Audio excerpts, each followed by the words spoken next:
ନମସ୍କାର, ମୁଁ ଆପଣମାନଙ୍କୁ ଏକ କାହାଣୀ ଶୁଣାଇବା ପାଇଁ ଯାଉଛି, ଯାହାର ଶୀର୍ଷକ ହେଲା ସ୍ୱପ୍ନ ଓ ବାସ୍ତବତା। ସରଳ ନିଷ୍କପଟ ସାଧୁତାର ପ୍ରତିଦାନରେ ମଣିଷକୁ ମିଳେ କ'ଣ? ଖାଲି ପ୍ରତାରଣା, ଦୁଃଖ, ଯନ୍ତ୍ରଣା। କିନ୍ତୁ ତଥାପି ପେଟ ଚାଖଣ୍ଡେ ପାଇଁ ମଣିଷର ସବୁ ନାଟ, ବଞ୍ଚିବା ପାଇଁ ସଂଘର୍ଷ ମଧ୍ୟ। ବେଳେବେଳେ ଭୋକର ଜ୍ୱାଳା ମଣିଷକୁ ବ୍ୟତିବ୍ୟସ୍ତ କରି ଭୁଲ ବାଟରେ ନେଇଯାଏ ତ କେତେବେଳେ ସେହି ଭୋକ ମଣିଷକୁ ଶକ୍ତ କରି ଦୁନିଆର ସହ ଲଢ଼ିବା ପାଇଁ ସାହସର ଖୋରାକ ଯୋଗାଏ। କାଗଜର ଫର୍ଦ୍ଦ ପରେ ଫର୍ଦ୍ଦ ଲେଖି ଚାଲିଲା ପରେ ଶେଷ ପର୍ବଟି ପ୍ରାୟ ତ ଓଦା ହେଇ ଲେଖାଗୁଡ଼ିକ କାଗଜର ଛାତି ଭିତରେ ଆଉଜି ହୋଇ ଗଲାଣି ସତ, କିନ୍ତୁ ବିଷାଦଗ୍ରସ୍ତ ଜଣେ ଶ୍ରମିକର କାରୁଣ୍ୟମୟ ରହସ୍ୟ ଉନ୍ମୋଚନ କରିପାରେ ନା। କିନ୍ତୁ ତାର ଆଖିର ବୁନ୍ଦା ବୁନ୍ଦା ଅଶ୍ରୁ ବାରି କହି ପକାଏ ସବୁ। ତଥାପି ତାର କୋହଭରା କେଇ ପଦ କଥା ଜଣେ ନିର୍ଭୀକକୁ ମଧ୍ୟ ଭୟର ଭଉଁରୀରେ ପକାଇପାରେ। ତାହା କୌଣସି ଅବିଶ୍ୱସନୀୟ ନୁହେଁ। କିନ୍ତୁ ଶିଳ୍ପ ସମୃଦ୍ଧ ଅନୁଗୁଳ ଜିଲ୍ଲା, ଚତୁଃପାର୍ଶ୍ୱ ଶିଳ୍ପଗୁଡ଼ିକ ଏହାର ପାଚେରୀ ସଦୃଶ। କିନ୍ତୁ ବେରୋଜଗାରୀ ସମସ୍ୟା କହିଲେ ନ ଚଳେ। ସର୍ବଶାନ୍ତ ମଣିଷ ନିଜର ଭିଟାମାଟି ଖଣ୍ଡିକ ହରାଇ ମଧ୍ୟ ତ ରୋଜଗାରର ପନ୍ଥା ପାଉନାହାନ୍ତି। ଲାଗୁଛି ପ୍ରତି ଗାଁରେ ମଧ୍ୟ ଯଦି କାରଖାନା ଗଢ଼ାଯାଏ ତେବେ ମଧ୍ୟ ସୁରାଟ, ବମ୍ବେ, ଚେନ୍ନାଇ ଭଳି ସହରକୁ ମିଟି କଟିବା ପାଇଁ ଲୋକ ଯିବେ। ଏହା ହିଁ ବ୍ୟବସ୍ଥା, ଏହା ହିଁ ଆମର ସଂସ୍କୃତି। ସେହିପରି ଗୋଟିଏ କାରଖାନାରେ ଜଣେ କାର୍ଯ୍ୟରତ ଶ୍ରମିକ ନିଜକୁ ଭିଡ଼ଠାରୁ ଅବସର ନେଇ ଏକ ନିଛାଟିଆ ଓ ଏକୁଟିଆ ଜାଗାରେ ବସିଛି। କୌଣସି ଶବ୍ଦ, ଯନ୍ତ୍ରପାତିର କୋଳାହଳ ତାହାର ଭାବନା ନଈ ଗଭୀରକୁ ପହଞ୍ଚି ପାରେ ନାହିଁ। କ'ଣ ଯେପରି ବିରାଟ ଚିନ୍ତାରେ ଭାସି ଯାଉଛି। ନିଃସହାୟତା, କାତରତା ଯେପରି ତାର ସମ୍ପୂର୍ଣ୍ଣ ଶରୀରଟାକୁ ଗିଳି ପକାଉଛି। ନଶ୍ୱରତା ଓ ବିଭୀଷିକାର ପ୍ରଚ୍ଛଦପଟ ତାର ଚେହେରାରେ ବାରି ହେଇଯାଉଛି। ଆଲୁମିନିୟମ କାରଖାନା ହେବ, ରୋଜଗାର ହେବ, ପିଲାମାନଙ୍କୁ ଭଲ ଶିକ୍ଷା ଦେଇ ମଣିଷ କରି ଗଢ଼ି ତୋଳିବ। ସବୁ ଅରଣ୍ୟରତ ଭଳି ବୃଥା, ସବୁ ବୃଥା। ଜମି କେତେ ଗଣ୍ଠୁଥିଲା, ସେତକ ବି ହାତରୁ ଚାଲିଗଲା।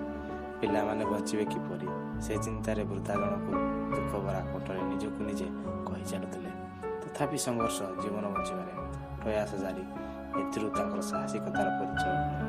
ତଥାପି ମନ ଭିତରେ ଯେଉଁ ବିଦ୍ରୋହର ନିଆଁ କୁହୁଳୁଥିଲା, ସେ ଡରରେ ନିଷ୍ପ୍ରଭ ହୋଇପଡ଼ିଲା, ଅବଦମିତ ହୋଇଥିଲା। ସେଦିନ ସନ୍ଧ୍ୟା ଗଡ଼ି ହେବ। ଜମିଦାର ମଦନ ମୋହନ ବାବୁ ହରିପୁର ସାହି ଭିତରକୁ ଆସିଲେ। ଭୟ କି ସମାନ କହିବା କଷ୍ଟକର, କିନ୍ତୁ ସମସ୍ତେ ଯେ ଏକାବେଳେ ଆସି ଆଜ୍ଞା ହଜୁର ସାହୁକାରେ ହୋଇ ଓଳଗି ହୋଇ ପଡ଼ିଲେ। ଜମିଦାର ବାବୁ ଭାରି ଆଖୁଆଡ଼ୁଆ ଲୋକ, ସେଇଟା ସମସ୍ତେ କୁହାକୁହି ହୁଅନ୍ତି। ଲୋକମାନଙ୍କୁ ଭଲ ବି ମଧ୍ୟ ପାଆନ୍ତି। ସାହି ଲୋକମାନେ ତାଙ୍କ ପାଖରେ କାମଧନ୍ଦା ବି କରନ୍ତି।